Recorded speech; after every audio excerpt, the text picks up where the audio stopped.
The Lykovs did not immediately find themselves in Altai. The old believers, who had known each other for many years and lived in close proximity, and those who were in kinship with the Lykovs, said that they came to Siberia from the Nizhny Novgorod province and, having passed the stone belt, settled on the Erinat River, a tributary of the Tobol. I do not know the exact date of the Lykovs' arrival in Siberia, but from the stories of relatives we know that Karp Osipovich's great-grandfather was born in the Uluturovsk district of the Tobolsk province. The first of the Lykovs to come to Altai were the cousins, Savin and Yefim. The Tobolsk province, where they lived for several decades, the Lykovs left under Alexander I. But the surname Lykov sounded much earlier in Altai. Compiling the list of fugitive people who are hiding in the stone of various ranks and who entered the Yosip with their families, perpetrated during the description of the Bukhtama tracts of 1792, Antashimista Lavrenti Fedonov adds Ivan Lykov, a former peasant of the Anuisk settlement, to the list of fugitives. Who he is, when and where he came from in Anuskaya Sloboda, whether he is a relative of these Lykovs, it is impossible to say now, and there is no need for this. Most likely a namesake. The Lykov brothers who came to Altai picked up the valley of the Isha River with the help of close acquaintances who had previously left here. It is a large right tributary of the Katan River. Isha is about 170 km long, and the basin area is over 3,300 square km. Exceptionally fertile places. Fine soils, mixed forests and taiga wilderness, an abundance of fur-bearing animals and ungulates, in particular, the largest among real deer, the red deer and the Siberian roe deer, the latter was a great many. As for the fish, the Isha and its tributaries literally swarmed with these representatives of the aquatic kingdom. And the herbaceous vegetation in the Altai mountains. By the variety of species, the place is rare, and by the size of the plants it is not so easy to find such places. The horse, along with the rider, easily hides in the grass. In general, it must be said that in the northeastern Altai and foothills, where the most humid places, gigantism is observed in the plant world. The height of the grass cover reaches 2 or more meters. Many types of herbs bloom for a long time, so the honey harvest is rich, and the quality of the local honey is one of the best. In addition, Gorny Altai and its foothills abound in many valuable medicinal plants. After all, it is very important to always have a natural pharmacy at hand for the treatment and maintenance of health. That attracted such places. It was not for nothing that the people said that where the old believers live, the places are rich. Kurjaks will not live in a bad place. The Lykovs settled in the village of Karagayka, located in the valley of a small river of the same name, a tributary of the Isha. This village was founded around 1800 by old believers who came from Russia and the Tobolsk province. We settled in quickly. With centuries of experience, taking into account almost everything that was required to create, first of all, stocks of food, fodder for livestock and horses and housing, all migrants working, as the people said, tirelessly in a short time created tolerable conditions for life. A little later, Savrian's son Yakov left Karagayka with his young wife and settled on the left bank of the Katan in the village of Nizhnyaya Kyancha, a Skaya Volist. Their relative Praskovia Lykova also settled there. These families are out of luck. Now it is difficult to say how they angered the authorities, what caused the persecution. It is only known that all the Lykovs were distinguished by their firmness in faith, courageous judgments and open statements about the Tsar and the Orthodox Church. Apparently, intemperance in conversations was the bone of contention, and at the very beginning of the 20th century, the authorities took up these families thoroughly, right up to the interim Governor-General. And on November 10, 1906, his order to the beast police chief appeared, which said, for extremely vicious behavior, evict the peasants Kirill and Ilarion Isav and Yakov Severianovich Lykov from the borders of the Tomsk province. 6 more years later, the Tomsk spiritual consistory demands to immediately execute the Governor-General's decree of January 26, 1912 and to evict Praskovia Lykova from the Tomsk province. The beast police chief fulfills this order, and these old believers disappeared somewhere in Siberia. Vasily Skorokodov, who came with the Lykovs to Altai, did not stay long in Karagayka. Having heard about the healing spring on Abakan, Vasily managed to visit it, got acquainted with the surrounding area, and here in the Bal Valley. Abakan, in the place where the river almost stopped its run, on the wide left bank chose a place to live. In the upper reaches of the Abakan, this is the only place where the river has formed a rather wide valley. It flows there so calmly that the movement of water is almost imperceptible. The hunters who visited these places called this place Silence. This was the name of the settlement founded by Vasily Stepanovich Skorokodov, who moved here with his family for a permanent residence, according to the old residents of those places. During the reign of Alexander i.e., other young families followed him, and soon the settlement of Tisha turned into a village. In the 90s of the X century, the son of Efim Lykov, Osip Efimovich, moved here with his family. Resettlement to the upper reaches of the Bal Abakan and the settlement of its valley took place from Altai. The route of movement was chosen as the most convenient and passed first through the valleys of the Bayer rivers, then along its right tributary, the Swan River, and, having overcome a relatively simple pass through the Abakan Ridge, in the area of Lake Sadranskoye descended into the Bal Valley. Abakan along its left tributaries Beshar Albas. Therefore, both in the village of Tishi and in other numerous settlements, almost all residents were from Altai.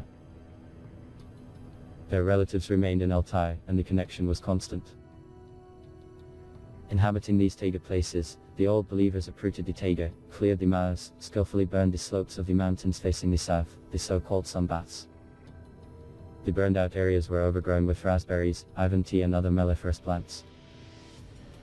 This made it possible to collect rich honey bribes, and each had small apiaries of 5 or 6 hives. Traveling hundreds of kilometers through the mountain taiga through passes, mountain rivers, swampy areas was a difficult, time-consuming and to some extent dangerous business.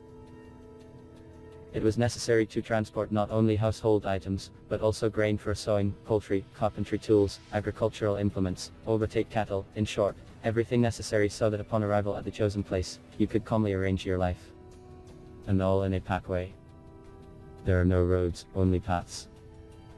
Sometimes we moved with small children and even babies. Naturally, it is impossible to transport everything at one time, so I had to make several trips. They settled where they liked it, where, in modern terms, it was possible to conduct a complex economy. Experienced people, they accurately selected places for settlement, having previously studied the soil. The study mainly consisted of rubbing her in the palms, and this was enough to determine her fertility. Visual inspection of the area also made it possible to determine the possibilities of keeping livestock and apiaries. Well, the taiga and the dense network of mountain rivers and lakes provided everything else. They did not forget about the soul. In addition to the indicated properties of the area, they tried to build a house, where it was more beautiful, where there is more sun, so that the soul rejoices. I remember once in a conversation my friend's father, Parfenty Filomonovich Kazanin, when I asked where and how they initially stayed when they moved to another place, smiling, said, "They settled under the fir. Without disturbing the natural balance, they cut down houses and outbuildings. Dead cedars were cut for the floor, ceiling, jambs and the device of the beds. Light, soft cedar wood lends itself well to processing. In addition to these qualities, which is very important during construction, cedar has a pleasant smell and a beautiful pale pink color. Damp-growing cedars were not chopped, there was enough dead wood and windbreak." The old believers understood perfectly well that cedar is not only wood, it is a high-calorie nut that is consumed by almost all animals and birds living in the taiga. Consequently, where there is a cedar, there is an abundance of fur-bearing animals, hoofed and game birds. Thus, the taiga complex was a stable support in creating a healthy life. Pine nut was one of the most important food products, given by the nature of the taiga. Children in old believer families grew up face to face with nature and, like no one else, learned its laws from an early age. Spring floods, thunderstorms, heavy rains, landslides in the mountains, forest fires, hurricane winds, snowstorms, avalanches and severe frosts, all this has been seen and felt from an early age. And already at an early age they understood and knew where, when and what to fear and how to behave in any natural phenomenon. Plus, every day, varied peasant labor made these people physically strong, smart, with a special grasp and reaction to any surprise. The children of Osip Efimovich grew up in such an environment, and did not differ in anything special from their peers.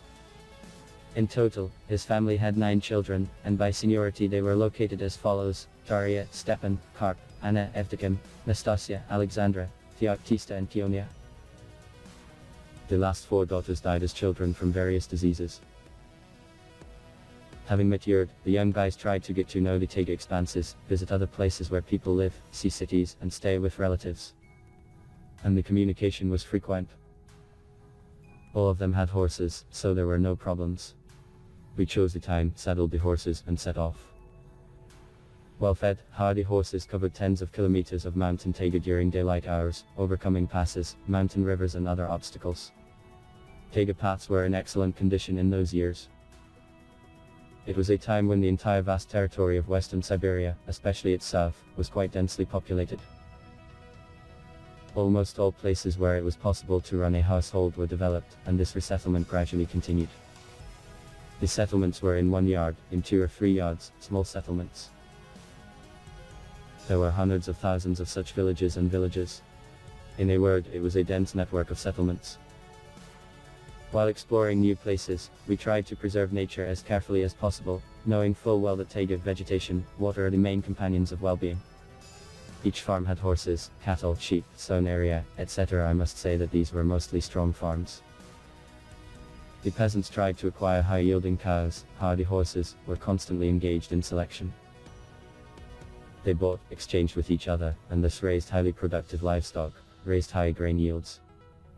And Siberia has never known hunger. When asked if there is enough grain for a year, from harvesting to harvesting, any peasant could answer. And we never saw the bottom at the bottom of the barrel. Susek was a separate compartment in the barn, where the grain harvested from the fields was poured. Siberia has never had either landowners or serfdom. Siberia was the largest supplier of grain, meat, or wool and other agricultural products not only to the domestic market of Russia, but also to European markets. Russia sold hundreds of thousands of tons of butter to Europe alone and received almost as much gold for it as was mined in the country. The well-organized Union of Butter Artels of Siberia was engaged in the production and trade of butter. Everyone knows about the largest annual fairs in Russia, which attracted buyers from many countries in Europe and Asia. They knew that the agricultural products of Russian peasants are one of the best in the world, especially products from Siberia. All peasant families were large. 5-7 children are common. The improvement of peasant life especially sharply went up in the late 19th and early 20th centuries. Perhaps these were the best years of the Russian peasantry in Siberia. Low stable prices made it easy for peasants to purchase agricultural machinery, which significantly increased labor productivity. In the newspapers of the pre-revolutionary period, one can find articles that spoke of the extraordinary rise of agriculture, industry and population growth, especially in Siberia. Some articles reported that the world community is concerned about the unprecedented growth of the Russian population in Siberia, which could affect food shortages and reduce supplies to Europe. These panicky articles had nothing to do with reality. In Siberia, many times more could live freely than they lived, and even more could increase the amount of agricultural products produced, and feed not only Russia, but also half of Europe. But a lot has changed with the advent of Soviet power. All estates were abolished, terrible persecutions of religion began, expressed in the plundering and destruction of churches, the physical destruction of priests by hanging and executions, and not only Orthodox, but also shamans, etc. All this was done deliberately and purposefully, with a written instruction from the authorities. How could the peasants, the bulk of the population of Russia, mostly religious, react to such vandalism? Of course it's negative. Fearing reprisals, people hid, quieted down. I must say that when the Tatar-Mongol invasion swept through Russia in a terrible whirlwind, then, according to historians, the oppressors did not destroy a single Orthodox church, cathedral, did not trample the faith of people into the mud. With the advent of such a new Bolshevik regime, dictatorship began. They took away the bread from the peasants, sometimes not leaving the family for food or seeds. The hungry time has come. A deadly fire hurricane swept through the civil war, leaving behind numerous bands of marauders and robbers. After the civil war, however, there was a short period of time when the peasants were left alone, and they, yearning for the land, took up the usual peasant labor. It was nep, many later said that it was a good time. We worked with Joe. Nobody intervened, and there were no restrictions on anything. On the contrary, the local authorities kind of urged on and forced to sow more and increase the number of livestock. But this did not last long. The people were worried when ominous rumors spread that everything would be common. One question especially worried the peasantry: collectivization. Discussing the issue that worried everyone, allegedly they will select and socialize horses, livestock and even poultry, everyone was in some bewilderment. In the second half of the 20s, this was the most pressing topic. People were lost in conjectures, many did not understand and could not believe these incomprehensible rumors. Collectivization was rapid. The main task is to unite all peasants without exception into collective farms, the so-called collective farms. And not only people, but also livestock, cows, horses, agricultural machinery, etc., regardless of anyone or anything. All this was done almost in an orderly manner. For refusing to enter the collective farm, all the so-called kulaks, part of the middle peasants, were deprived of everything, evicted from their own homes and exiled to Nurim. In essence, the kulaks and middle peasants were the most laboring part of the peasantry. In Russia, from time immemorial, people have united in artels, brigades on a voluntary basis, with a targeted direction. These were fishing, carpentry, trade and different types of cooperatives. And such a forcible unification of not only people, but also the means of production led to a terrible collapse of agriculture in the country, and the peasant life that had developed for centuries collapsed at once. And now, from the heights of bygone days, you wonder how this could have happened, who and how invented this reform. Why it was necessary to ruin agriculture, the basis and support of the state. It all looked like a return to serfdom. Collective farmers were not given passports, were not allowed to move anywhere, etc. Serfdom existed for 268 years, from 1593 to 1861. There were still some old people who remembered the difficult time, and especially for them, such a setting of the case was, to put it mildly, surprising. It must be admitted that the problems of the Russian peasantry have not really been resolved to this day. Maybe someone will someday muster up civil courage and write a true history of the Russian peasantry. And I think now, did the great Russia really need only a Stolypin? Please share this video on your social networks, using the buttons under the video and subscribe to the channel. I ask you to go and watch other videos about Agafya Lykova, which you can see now on the screen in the end screensavers. There are a lot of rare and interesting facts about the Hermit. Thank you all for watching.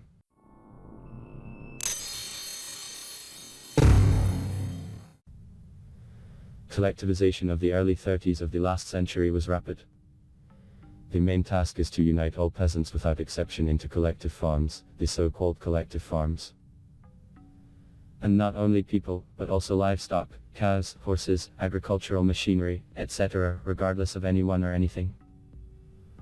All this was done almost in an orderly manner. For refusing to enter the collective farm, all the so-called kulaks, part of the middle peasants, were deprived of everything, evicted from their own homes and exiled to Nurim. The old believers gathered and discussed for a long time the grief that had befallen everyone. A wide variety of options were offered.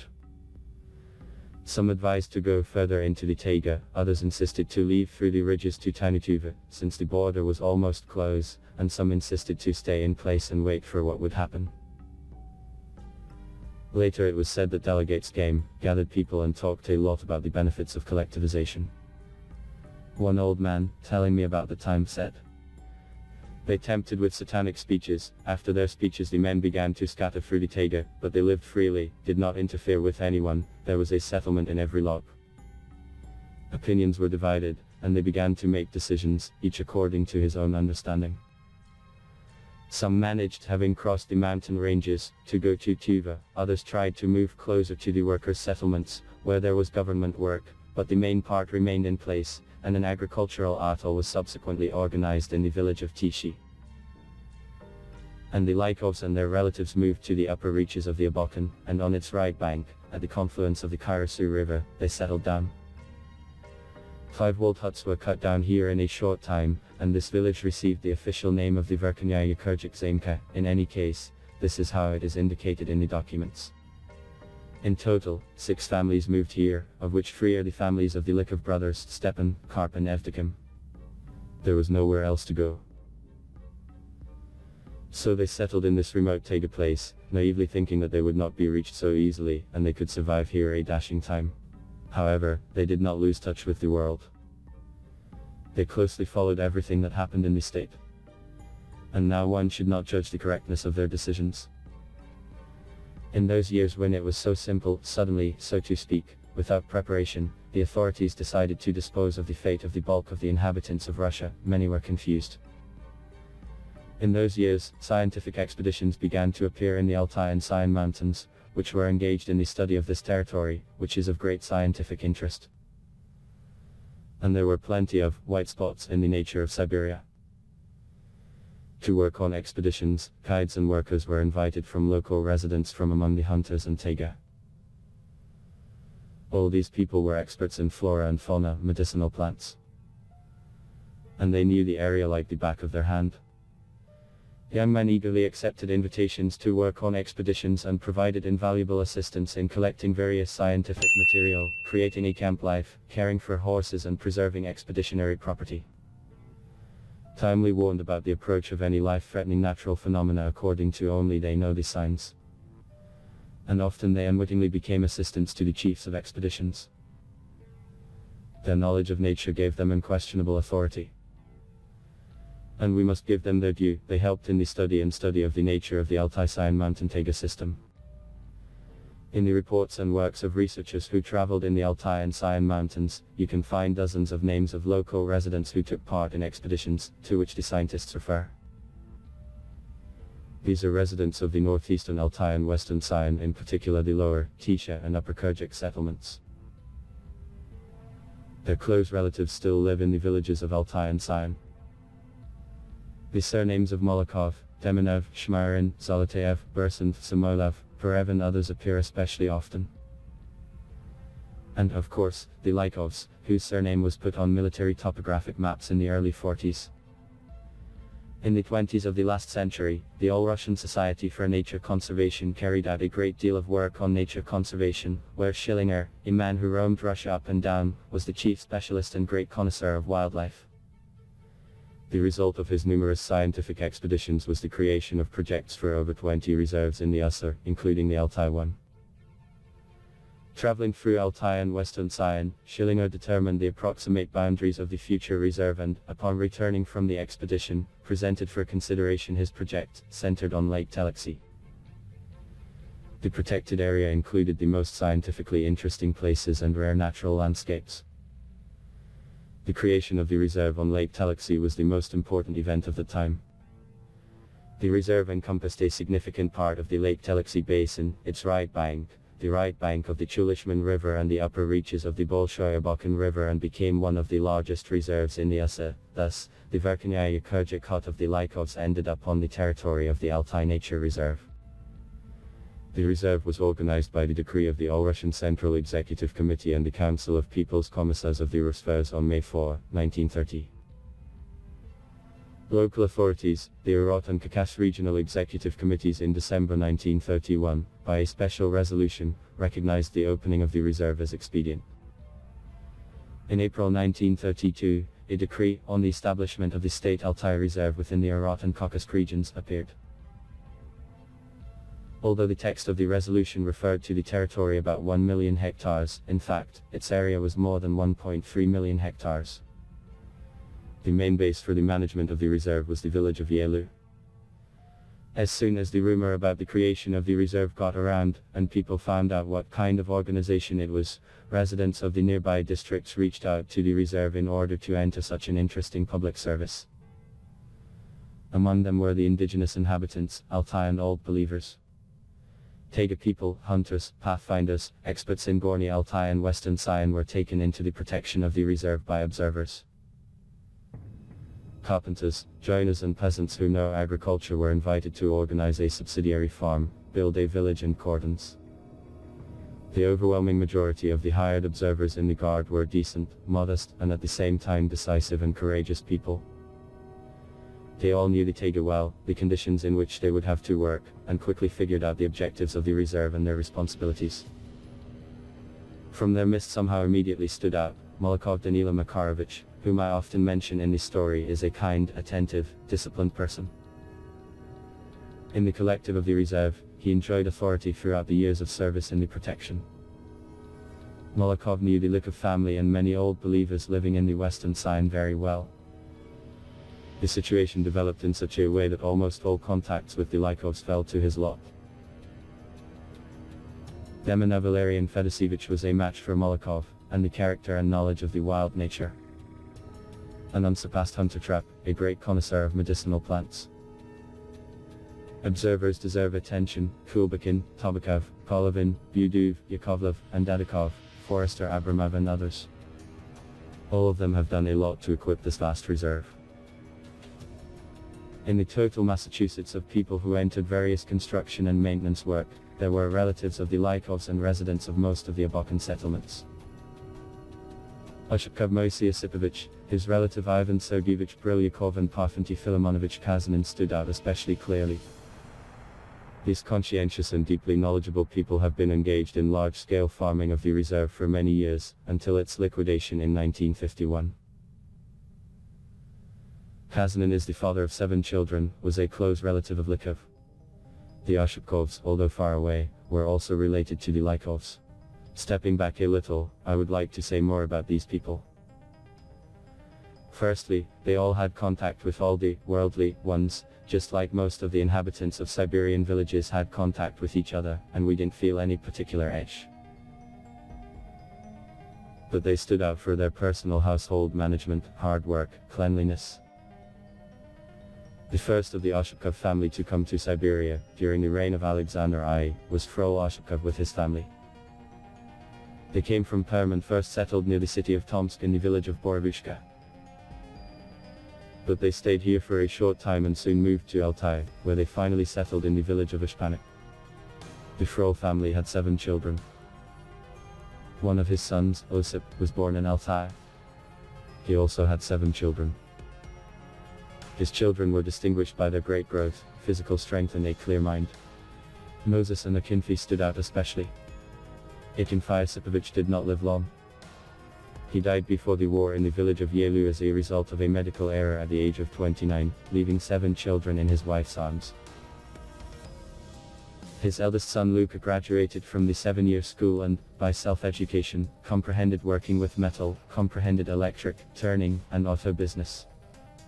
His entire estate is a solid workshop. Forge, winches, metal and wood processing machines.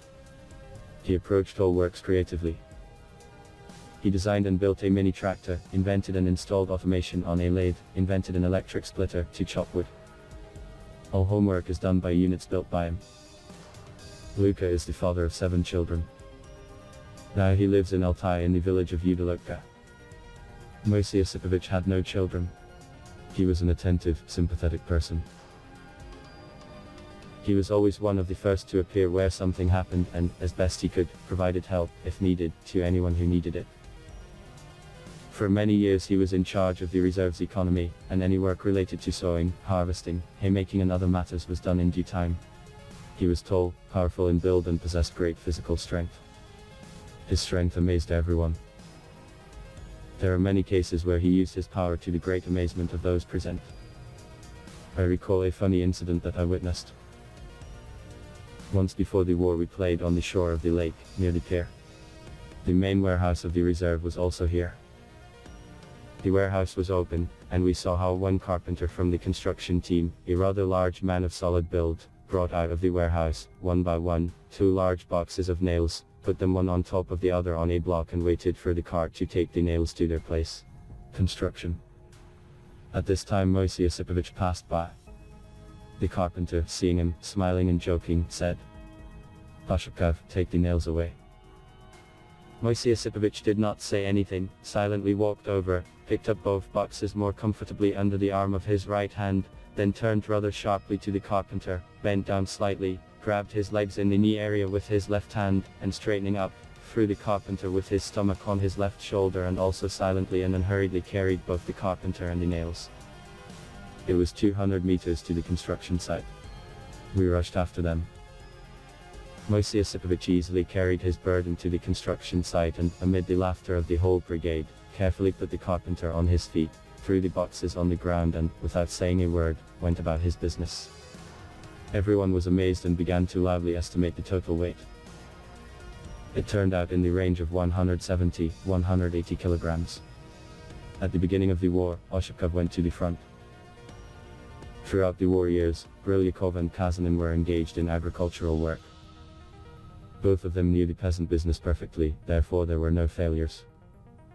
Demobilized in 1945, Osipovich headed this work, and in the first post-war years, only wheat was harvested up to centners per hectare.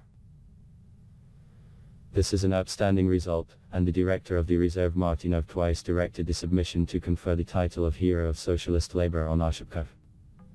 Unfortunately, both views went unanswered. But let's get back to the beginning of the reserve's activities. The hired observers immediately began to arrange, first of all, the boundaries of the reserve. For this purpose, on all paths and roads, shields were installed with a detailed statement of the rules of conservation. A lot of explanatory work was carried out with residents of nearby villages and villages about what a reserve is and about its benefits in preserving and enriching nature. During the next detour of the border of the reserve, the head of the guard with the observers visited the upper Kurjuk Zamka and informed all residents that they are now on the territory of the state reserve, where any exploitation of nature is prohibited. They were introduced to the rules of conduct on the territory in detail and warned about the strict implementation of these rules. However, at the request of the residents, given the special situation, they were allowed to fish, collect pine nuts, mow the grass, in a word, what is necessary within the limits of personal need. The inhabitants of the Zamka were sympathetic to what they had to perform. Once on the territory of the reserve, they decided for some time how they should now be. On the one hand, they were limited by all sorts of prohibitions, which did not quite suit them. On the other hand, here they were, as it were, under the protection of the law. After consulting, it was decided to stay here for a while and wait for what would happen. All three brothers insisted on this, Stepan, Karp and Evdokim. Moreover, the head of the guard said that people would be needed here for protection and for the construction of a cordon at the mouth of the Koni River. The management of the reserve would not mind not touching this settlement, but at the time, in the midst of collectivization, all residents of separate settlements, on the basis of a special decree, were asked to unite into settlements, at least 10 households. There were also 6 courtyards, so the village was subject to liquidation. But, given that the settlement is located in the depths of the reserve and the inhabitants could be hired, they were left alone for a while. The question of the future fate of the village remained open. But fate made its own adjustments, ahead of thinking about what decision to make. In 1933, a terrible tragedy happened in the village on Karasu. At the beginning of summer, a common acquaintance of the inhabitants of the old believer Nikifor Yaroslavtsev came from the Lebed River. He felt a little nimble, complained of a headache, stopped for a few days to rest and wanted to move on. He made his way abroad to Tuva in order to find a place to live and then take his family there, as he did not want, like most old believers, to enter the collective farm. Every co-religionist who showed up and, naturally, brought a lot of news, was welcomed here, so he was welcomed. After resting, Nikifor left the village and went to Tuva. Soon after he left, several people in the village fell ill at the same time. The disease immediately alarmed everyone, since no one had encountered such a disease. It proceeded rapidly. All patients complained of severe headache, joint pain. It was difficult to get up, walk, there was frequent vomiting. The sick from time to time lost consciousness, raved, and, as eyewitnesses said, they climbed the wall from pain in the head, talked at random, lost their memory and died in agony. The first to die was grandfather Nazari, followed by matchmaker Galakshan Sanakin, father of Karp Osipovich Lykov, elder brother Stepan. Karp Osipovich Lykov, Isai Nazarovich fell ill. The village froze, fell silent. Whatever they did, nothing helped. They did not have time to bury. It became scary. Fear gripped everyone. No one doubted that Nicephorus brought this disease, so everyone gathered and decided to go to someone on the Swan and carry the disease back from where it was brought. This mission was entrusted to carry out the light on foot Evdokim Lykov, who held on more tightly than anyone else. Before the next morning, a prayer service was served, and Evdokim went to the Swan before sunrise, taking the disease with him. He had to go over 150 kilometers of dense mountain taiga, crossing the Abakan ridge. Now it is difficult to say exactly what kind of disease it was, but judging by the symptoms and the way the disease proceeded, we can almost say with confidence that it was a form of meningitis. A terrible disease, especially since there was no medical assistance. Evdokim safely reached the Swan River and near the place where Nikifor lived, left the disease. But the most important thing is that on the day when Evdokim took away the disease and when the sun rose, the seriously ill Karp Osipovich Lykov Nazarevich felt a little better and recovered soon after. The disease receded. Nobody else died. In total, the disease claimed 5 people. In the 40s, I asked the former residents of those places, how was this done, how did he take the disease? One of the old believers said, answering my naive question, "The Lord helped, we did everything right, as it should be," and after a pause, he added, in his thoughts he carried it. This is all that we managed to find out, but it could not be otherwise. Details of such treatments are not publicized. Interestingly, the disease hardly touched either children or women. Many years later, when I met Agafia Lykova, I asked her what she knew about the tragedy, and she confirmed to me almost everything that I already knew. And when asked what the further fate of Nicephorus was, she said, "Nikifor died in Tuva." She knew all this from the stories of her parents. Later I learned that Nikifor had safely crossed the border into Tuva, found a place to live, returned, took his family and, once again crossing the border with his family, cut down the house and suddenly died. Unfortunately, no one at the time paid any attention to this tragedy. They just stated a fact. They died and that's it. The old believers themselves said, "All the will of God." In a word, no help to the victims. And so it all went into oblivion. The Massachusetts of organizational issues in the management of the reserve did not allow in the first years to keep under control the vast territory of the reserve all the time. Of the means of transportation and communication, only riding horses, and the distances are hundreds of kilometers of taiga, mountains, passes, swamps, etc. The question of how to deal with the village on Abakan has been returned more than once. We consulted with the commander-in-chief and local authorities. But the time was special, collectivization was coming to an end, private property ceased, the so-called individual farms were crumbling with might and main, and in the village on Abakan there was no arthal, no collective farm, nothing. The proposal to leave the village as it is was rejected. Leaving it on the territory means officially committing a violation, which would significantly contradict the state law on the liquidation of private property. Therefore, it was decided to offer the inhabitants of the settlement to find another place to live and leave the reserve.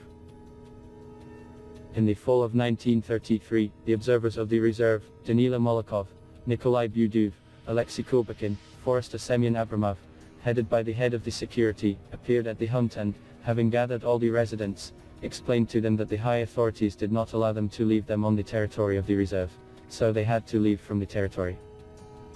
The old believers silently listened to this verdict, realizing that no one would take any objections or complaints into account. They agreed with everything that was said and once again began to collect their simple belongings. It's a common thing. Well, getting out of here was much easier than getting here. Downstream, and there it will be seen, and we were almost ready for such a turn of affairs. The main thing is to move to where there is government work, just not to a collective farm. In the early spring of 1934, the inhabitants of Zamka began to leave this fateful place. Some of them floated down the river to their abandoned houses several years ago, and the family of Karp Osipovich, which by the time consisted of 3 people, went to Altai on the Swan River. Later, the inhabitants of those places said that Akulina Karpovna, who wanted to be closer to her native places, took her family to Lebed. Their first son was in his 5th year, but he was already quite firmly on the riding horse. Karp Osipovich chose a place to live in the town of Novikov, which is slightly higher than the confluence of the mountain river Kerchik into the Lebed River. And a little higher there were 2 courtyards, in one of which lived the Tropin's family, the future relatives of the Lykovs. Evdokim helped Karp's family move to Lebed, and he, in turn, promised to return in the fall and help his brother clean up the garden and move the family. In the meantime, one family of Evdokim remained at the hunt, who also planned to leave this place in the fall after harvesting and go down the river, which was officially reported to the management of the reserve.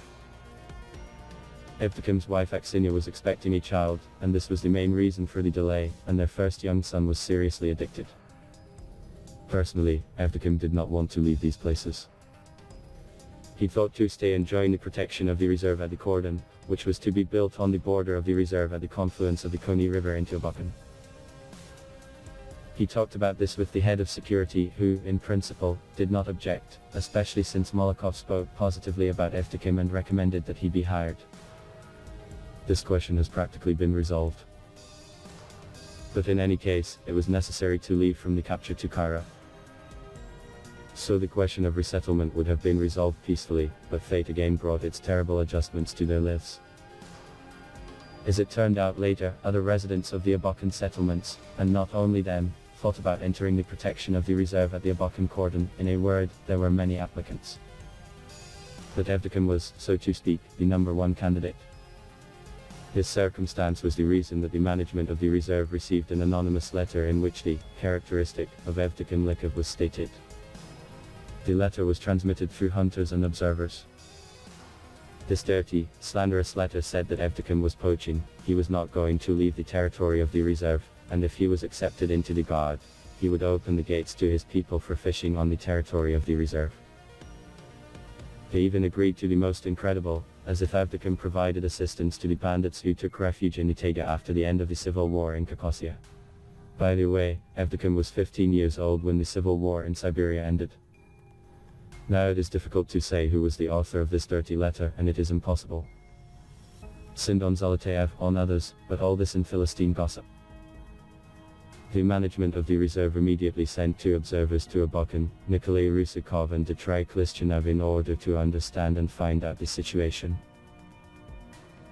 I must say that the management acted rashly in this matter, did not consult with people who knew the Lykov brothers well, did not take into account the fact that Nikolai Rusakov, always in a belligerent mood, was unrestrained, made decisions, obeying hot temper fervor, without thinking about the fact that how it can all end. To resolve such serious issues, it was necessary to send the chief of security with those who knew the Lykovs well and the situation in the settlements on the Abakan River. Such people, of course, were reasonable, calm observers: Molokov, Deminov, Budov, Kulbakin, the young forester Abramov.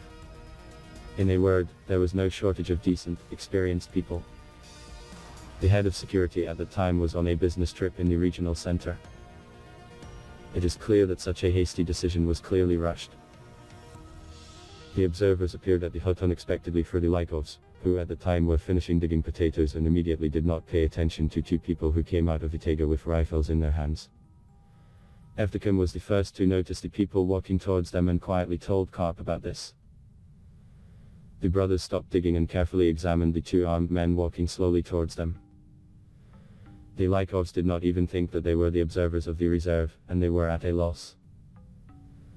First of all, an incomprehensible and eerie form of clothing worried. They did not know that shortly before this the observers had received a special uniform. They wore black riding breeches, black tunics with bright yellow emblems on green buttonholes of turned-down collars, and black pointed helmets with small peaks on their heads. What kind of people, where did they come from, for what purpose they came, could not understand. Evdokim was the first to break down, shouting something, and rushed to his hut. Karp rushed after him. The observers did not even try to clarify the situation, did not tell them who they were, for what purpose they came. They did not even try to stop, introduce themselves and try to calm them down, and only then, as they say, discuss everything at a round table. No, this did not happen. On the contrary, Rusakov, seeing the brothers running, shouted sharply, "Stop, stop, I will shoot," and raised his rifle. Karp Osipovich stopped, but Evdokim continued to run. There was very little left to the saving hut, when a shot thundered, which, if to speak in essence, had to be fired upwards. But Rusakov shot, as it would sound now, to kill, shot in the back. Evdokim stumbled, began to fall and, restraining himself with his hands, pushed into the ground, but almost instantly jumped up and, without running into the hut, disappeared into the taiga. The bullet hit the left side, pierced the intestines, stomach and exited in the right side of the abdomen just above the navel. The wound is fatal. After running a little more, Evdokim hid in a cache. Aksenia, who saw everything, ran after him. I must say that the young observer Klishchanov, seeing that Rusakov raised his rifle, shouted, "Don't shoot, they don't seem to understand who we are." But Rusakov did not heed the voice of reason. 2 or 3 hours later, Evdokim died in agony in the arms of his pregnant wife. This is how this essentially scary clarification of the circumstances associated with the dirty anonymous letter ended, which Evdokim never found out about. The observers drew up a protocol in which they accused the Lykovs of allegedly resisting, thereby threatening their lives, and left the settlement on the same day. Karp Osipovich categorically refused to sign what he said was a false paper. Karp Osipovich and Aksenia remained together near the killed Evdokim, surrounded by taiga and the hopeless grief that had fallen on them. Late in the evening, they carried Evdokim's body to the hut, laid it in a hastily hollowed-out domina, and the next day buried close relatives next to those who had recently died from an unknown illness. After the funeral, Karp Osipovich floated Evdokim's family down the Abakan, and he himself went to his family on the Erinat River. Here the next year their daughter Natalya was born. She is the only one from the Lykov family who was born in Altai in the Turachak region of the Arat Autonomous Region, now the Altai Republic. So this unfortunate village, lost in the dense taiga, ceased to exist. It turned out that they came here in order to untimely bury those close to their hearts here and then leave their expensive graves in an alarming unknown. Upon their return, the observers presented the director with a drawn-up protocol and a detailed explanatory note, in which, significantly distorting the actual events, they accused the Lykovs of armed resistance. This incident stirred up the entire village. Many workers of the reserve, who knew the Lykovs well, were at a loss.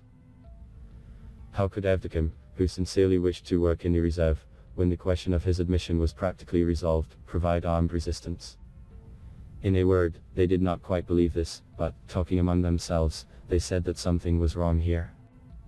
The incident was reported to the area.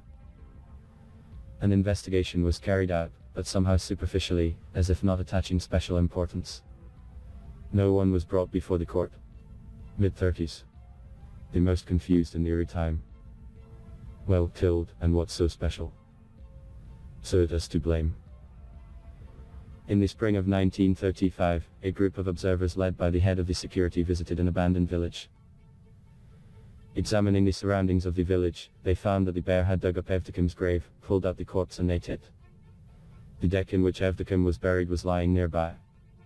Gnawed bones, remnants of clothing, and a half-preserved skull were everywhere. The observers dug the grave again, laid dry grass in the domina, laid everything that was left of Evdokim, and buried it again. Molokov, years later, told us that everything he saw then made a depressing impression on everyone. Cases of bears digging up corpses in rural cemeteries in Siberia are known, although they were extremely rare even in such remote places. The thing is that the shallowly buried bodies attracted the bears with the smell of decomposition, and in this case it was difficult for Karp Osipovich alone to dig a deep grave and even more difficult to lower the heavy log, so they buried Evdokim as best they could, to a shallow depth. In a conversation with Agafia Lykova, I asked her if she knew who had written the denunciation against Evdokim, or maybe she had heard anything about that case. To my surprise, she said with confidence, "Yermily Zolotayev proved on Evdokim." And to my question, how does she know this, she replied, Chitenka said. By the way, Molokov was of the same opinion. The Lykovs lived in the Turachak region for almost 3 years. During this time, Akulina Karpovna managed to visit her native village Debovo, where she was born and where their relatives still lived. At the beginning of 1937, the Lykovs were unexpectedly visited by the Enkv officers and asked in detail how and under what circumstances Evdokim was killed. And although something threatening was not felt in the conversation, on the contrary, the employees sympathized with Lykov, said that the observers were wrong and that it was necessary to sort out this story. However, Karp Osipovich was alarmed in earnest. He began to think that this case would not end so easily, that observers could say anything, justifying their actions, and accuse him of something that had not happened. In that alarming atmosphere, when all people lived, not quite understanding what was happening in the country, when people began to fear each other, Karp Osipovich decides to leave for the taiga. And to leave so that no one knows where they left, where they stayed. And I must say that he succeeded brilliantly. Lykov took his family back to their native places in the upper reaches of the Bolshoi Abakan, where he knew literally every meter of the area. Now, many years later, it should be noted that by the time Lykov made the right decision, to go where they could least be expected. Exactly to where they were evicted several years ago. Later, when meeting with Molokov, he will say, "Then we would have left in peace, and they began to expel us from the dashing. Now I will not leave at all from here." So they again found themselves on the territory of the reserve and settled on a small terrace on the right slope of the Abakan River valley. Please share this video on your social networks, using the buttons under the video, and subscribe to the channel. I ask you to go and watch other videos about Agafya Lykova, which you can see now on the screen in the end screensavers. There are a lot of rare and interesting facts about the Hermit. Thank you all for watching.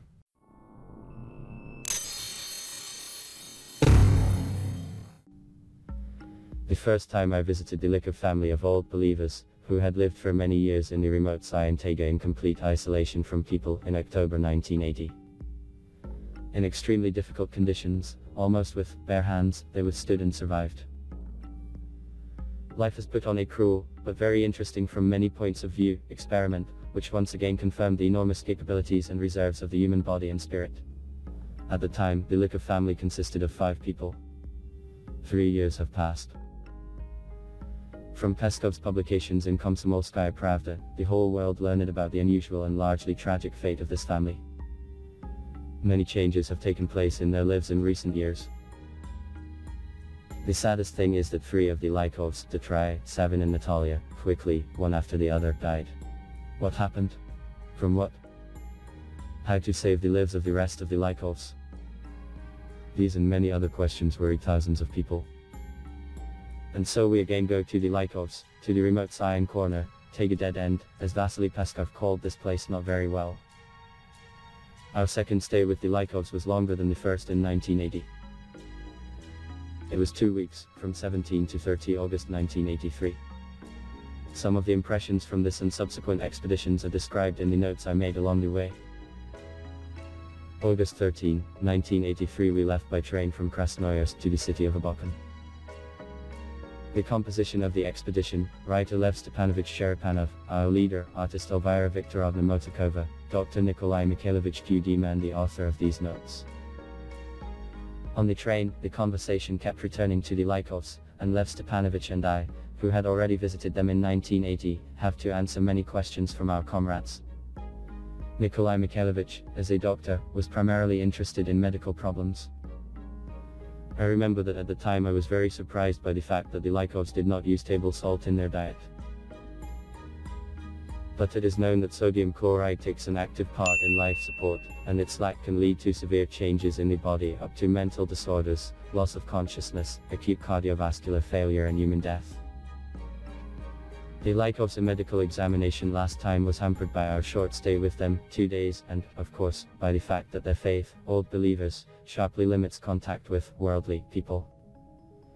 Therefore, those research methods that are usually used by doctors, palpation, percussion, auscultation, not to mention instrumental methods and taking blood and urine tests, were not applicable in this setting. I had to confine myself to purely external perception and finding out the anamnesis, history of life and illness.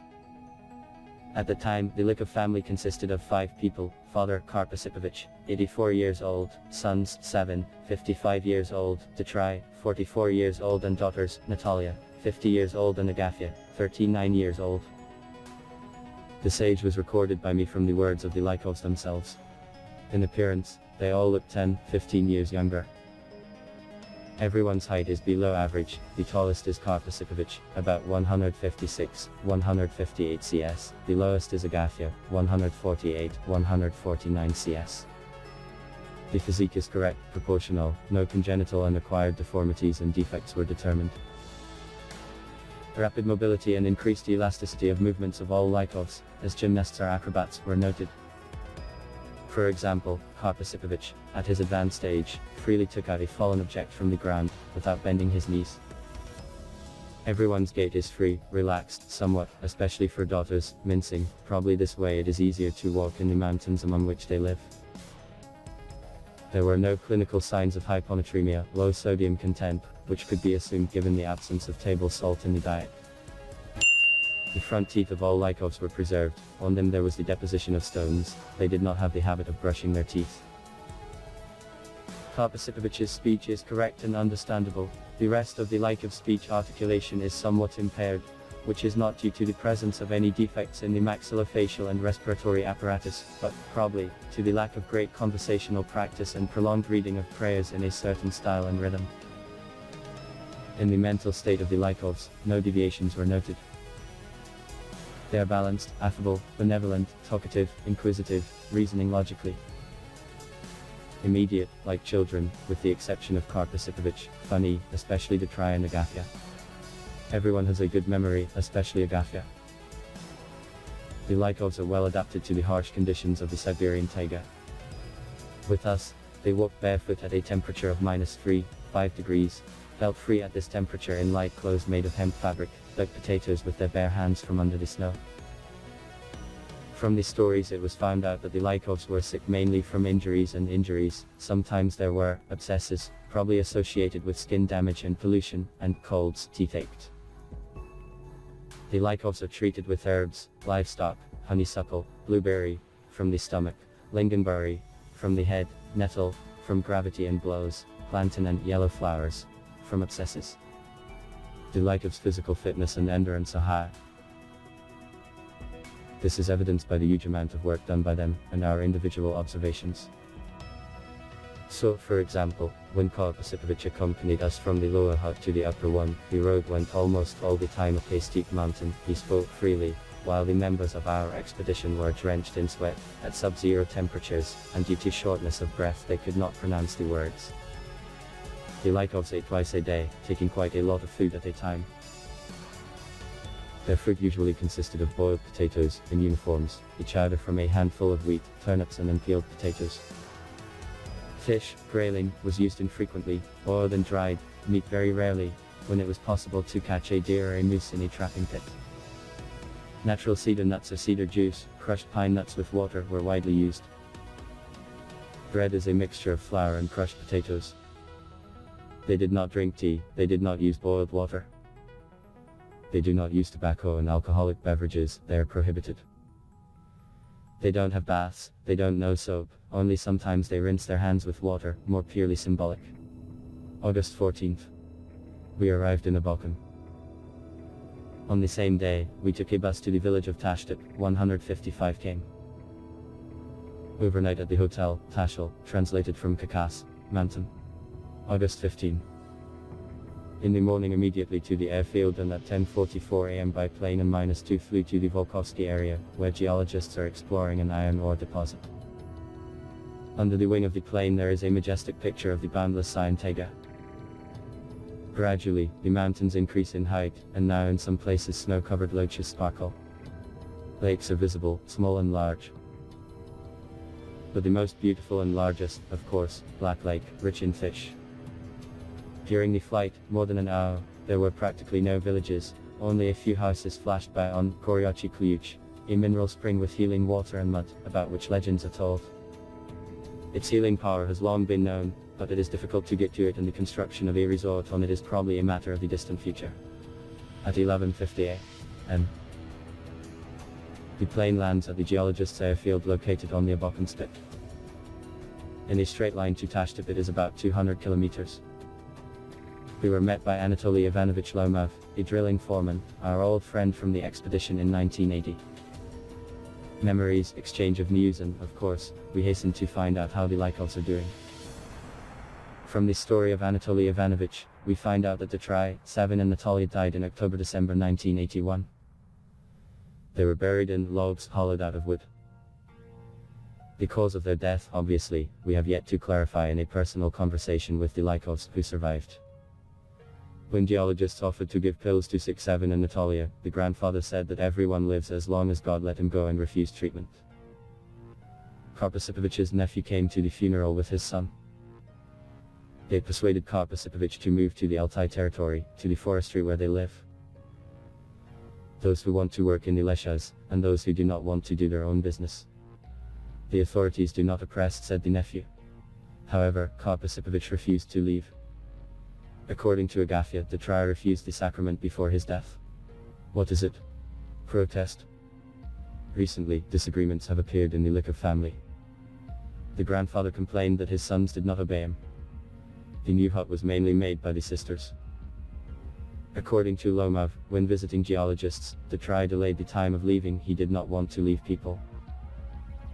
At the geologists, all the Lykovs have already slept on beds, and not on the floor, as 3 years ago. We walked freely around the village, even alone. Dmitry especially enjoyed watching the sawmill work. At the next visit to geologists, Karp Osipovich watched Color TV, waved his hand and said, "One thing is pampering, however." According to Lomov, many people have already visited the Lykovs in recent years. A group of tourists from the Altai territory, relatives, a nephew of retirement age with a son, a brother-in-law, about 75 years old, some pious, 3 people from Kazan University, recorded their dialect and said that they were from the northern Urals. About the speech of their grandfather, a group of school children came on foot across the ridge, and there were several other people.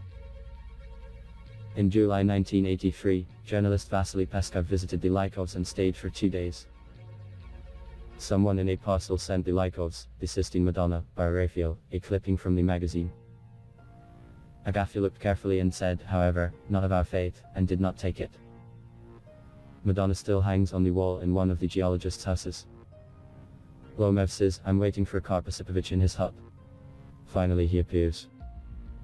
He walks, carries a half bucket of podanka, fallen cedar cones, and grumbles, "Here he is attached, he follows me all day." It's about the bear. The grandfather collects cones in a heap and goes to another cedar to collect the next one, so that he can then throw everything into a bag at once. And the bear is right there. It rakes up cones with its paws and eats them with pleasure. Or one more episode.